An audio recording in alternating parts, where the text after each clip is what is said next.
Break के बाद स्वागत है आपका। बड़ी खबर झारखंड से, जहां जेपीएससी के पूर्व चेयरमैन से आज भी पूछताछ होनी है। एल खयांगते से बीते दिन लगभग 8 घंटे तक की पूछताछ हुई थी। सीआईडी मुख्यालय में समन जारी कर पूछताछ के लिए बुलाया गया था और आज भी इस मामले में पूछताछ होगी। हालांकि देखिए, सीआईडी ने खयांगते का पासपोर्ट जब्त कर लिया है और अब विदेश यात्रा की भी जांच सीआईडी की तरफ से की जा रही है।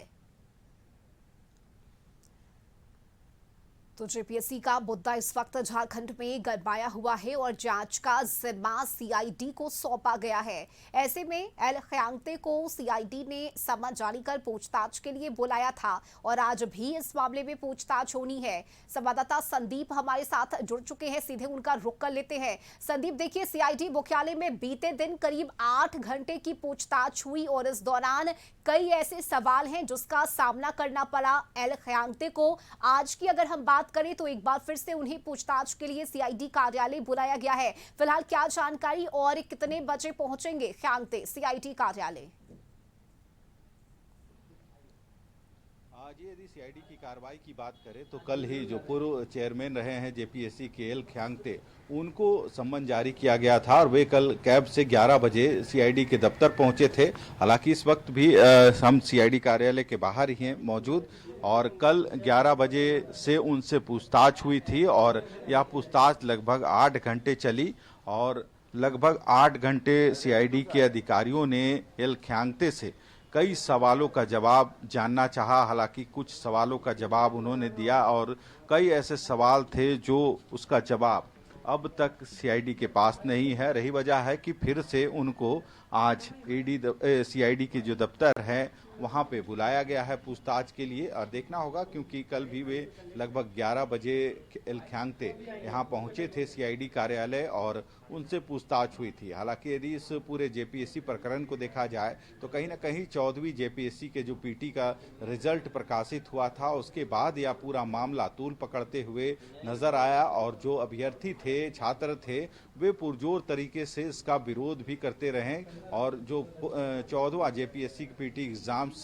का रिजल्ट प्रकाशित हुआ उसमें कई तरह की जो गड़बड़ियां थी उसका आरोप छात्र लगा रहे थे जेपीएससी पर। और उसके बाद ही सीआईडी और राज्य पुलिस ने जेपीएससी कार्यालय में दबिश बढ़ाई थी, वहां पे रेड किया था और रेड के दरमियान कई दस्तावेज अपने साथ ले गई थी। कई लोगों की गिरफ्तारी भी उस दिन जो सीआईडी की टीम थी उनके द्वारा की गई थी और फिलहाल वे 5 लोग अब भी हवालात में यानी होटवार जेल में बंद है।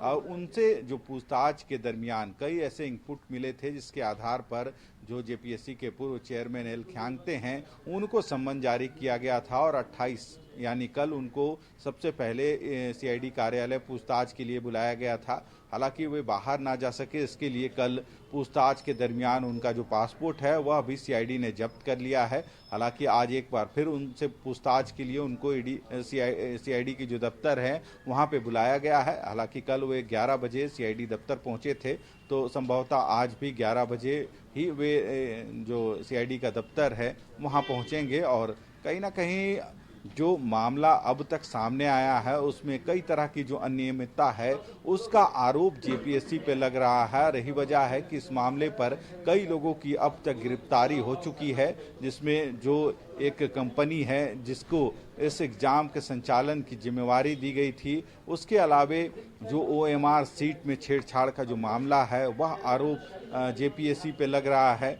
जो अंक छात्रों को मिले थे, अंक का जो प्रकाशन होता है वह नहीं हुआ था, यह भी आरोप छात्र लगा रहे हैं। दूसरी तरफ छात्रों का जो आरोप है उसमें उनका कहना है कि जो पीटी 14वां का जो रिजल्ट प्रकाशित हुआ था उसमें सिर्फ चेयरमैन का ही हस्ताक्षर था, जबकि अन्य सदस्यों का भी उसमें हस्ताक्षर होना चाहिए था। और यही सब मुद्दे थे जिसके विरोध में छात्र सड़कों पे भी उतरे थे और अब भी आंदोलन जो रहा है राज्य भर में इसको लेकर चल रहा है। हालांकि यदि राज्य गठन की बात करें तो तब से जब से जेपीएससी की स्थापना हुई है 2000 में, उसके बाद से ही जो पहला पीटी जो जेपीएससी एग्जाम्स कंडक्ट की थी या फिर अब 14वां, कहीं ना कहीं हर एक परीक्षा विवादों के घेरे में नजर आया और हर बार कहीं ना कहीं छात्रों का प्रोटेस्ट देखने को मिला है। पर अब देखना होगा, क्योंकि कई लोगों की गिरफ्तारी इस प्रकरण में हुई है और जो पूर्व चेयरमैन है एल ख्यांगते, उनसे भी पूछताछ कल 8 घंटे हुई है। आज फिर से उनको तलब किया गया है सीआईडी दफ्तर। तो देखना होगा आज जितने भी सीआईडी के जो अधिकारी हैं उनके पास जो सवाल है जिसका जवाब सीआईडी जानना चाह रही है, तो उन सवालों का कितना जवाब एल ख्यांगते दे पाते हैं, या इस मामले में जिस तरह से अन्य आरोपियों की गिरफ्तारी हुई है तो क्या इसमें और लोगों की भी गिरफ्तारी आने वाले दिनों में हो सकती है। जी बिल्कुल संदीप, देखिए और आज कितनी देर पूछताछ चलती है ये भी देखना महत्वपूर्ण होगा। आप बने रहिएगा हमारे साथ, अगली खबर पर भी आपसे अपडेट लेंगे और